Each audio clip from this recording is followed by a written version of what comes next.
Alright guys, so I promised I'd be posting more videos, so here is one really small one, but I think you'll find it interesting because it's something I covered a couple times.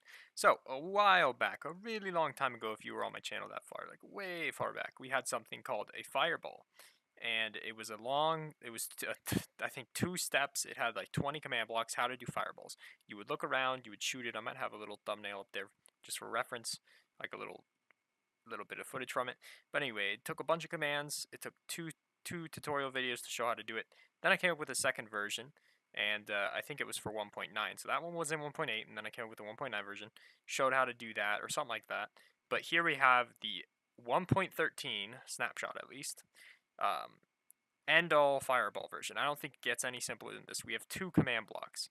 I'm going to summon some villagers so you can see.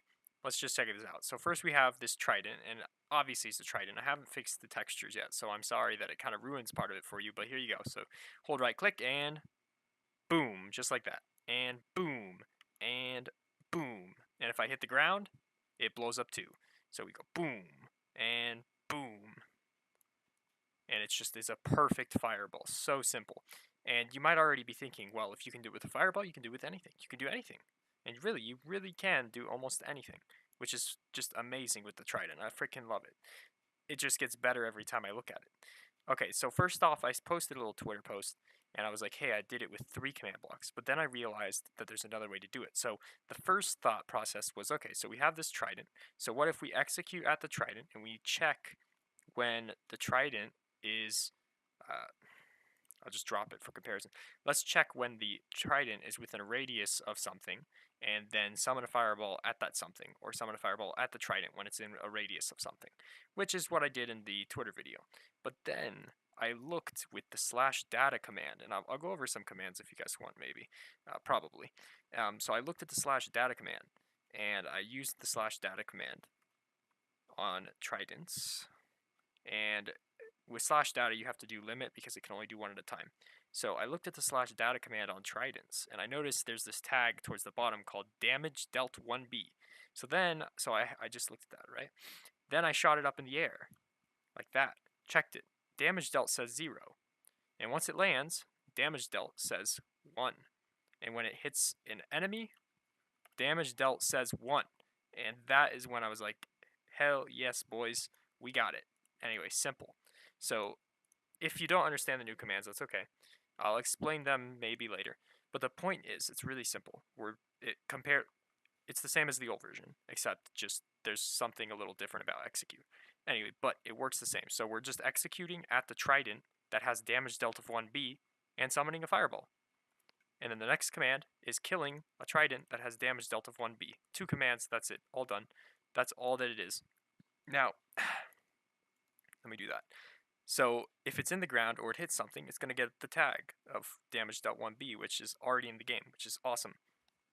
So all it does is checks for the tag and summons a fireball, checks for the tag and kills it. That's it. That's all it is. That simple. Now if you're wondering what all this looks like, what it means, execute got split into a lot of parts to make it more complicated, but then more flexible. So here we're just executing as, so we're basically looking for a trident that has damage dealt 1b, and when we find that trident, we are choosing it, and we're like, hey, you're going to do all the commands from now on. Then we're doing something called at s, and what that means is we're looking at you, trident, we're going to make you do the commands at yourself. So we're going to move those the coordinates that the commands are being run to, over to you. Then run is just the command that you're going to do. So we're going to, run says, okay, now we're going to do a command. We're going to stop messing with where it is, where the command's being run, who it's being run at. We're going to stop with that. Now we're going to run this command. And the command is to summon a fireball that's shoots downward and explodes, or whatever you want. That's it. That's all that's to it. So all the stuff that comes before run is telling you, is like what you would put in the part that comes between, in 1.12, the part that comes between execute and the command. It's just got changed into a bunch of things. So first you got to tell it who's doing the command, then you got to tell it where they're doing the command at. Alright, so the at s is the equivalent of just doing 3 tildes, if you're used to 1.12. And I'm just as a disclaimer, most of the stuff I say here might not necessarily be 100% true. It's true to what I understand of it because I have literally been in 1.13 for 30 minutes now looking at this, so that's about it. Anyway, and then yeah, so you just summon a fireball right there, and it explodes, and that's it. And then this just kills it. Now the nice thing is they added MBT checking inside the selector.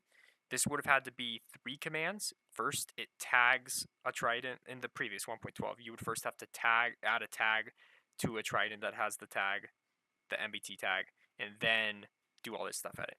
But, you know, now it's simpler because they added it in the selector right here.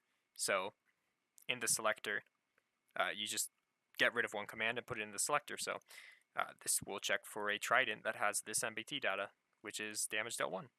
I mean, I'm trying to make sure it's clear, but at the same time, it's really simple. There's really not much more for me to explain. It feels weird that it's so short, but I hope you guys thought this was interesting. I mean, I think it's pretty cool. I might use it for something in the future, but I still need to figure out how to fix the textures because this right here is displaying a fireball texture using the basic damage textures setup where you have a item with a damage value playing showing a model of a PNG at that thing. If I was using a sword and did the same thing, I think it would still show up the sword looking like fireball. So tridents might have a special model for the trident itself. So to fix that, I'll either have to make the trident model invisible or figure out how the heck to fix that because I don't know what the frick is different. It's just so weird. Anyways, guys, that's going to take me a while. If I come up with how to do damaged weapons in 1.13, damaged items, I'll probably make a tutorial for you guys. But anyways, guys, again, one last thing. I don't know if I will have a video before this one comes out explaining it, but if anyone's wondering why I'm back on Minecraft even though I said I quit, what I meant was I quit map making. I'm totally fine with doing little things and checking out the updates and like playing around on servers because I like to do that, but I'm not going to do maps. Like I'm not going to tell stories anymore because I'd rather tell stories in a real game, you know? Anyways, guys, thanks for showing up. If you happen to see any of the live streams that happened during the break that I had, good for you because those won't be around for a while. But other than that, thanks for coming, and I hope this was useful to you, and have a good day. Peace.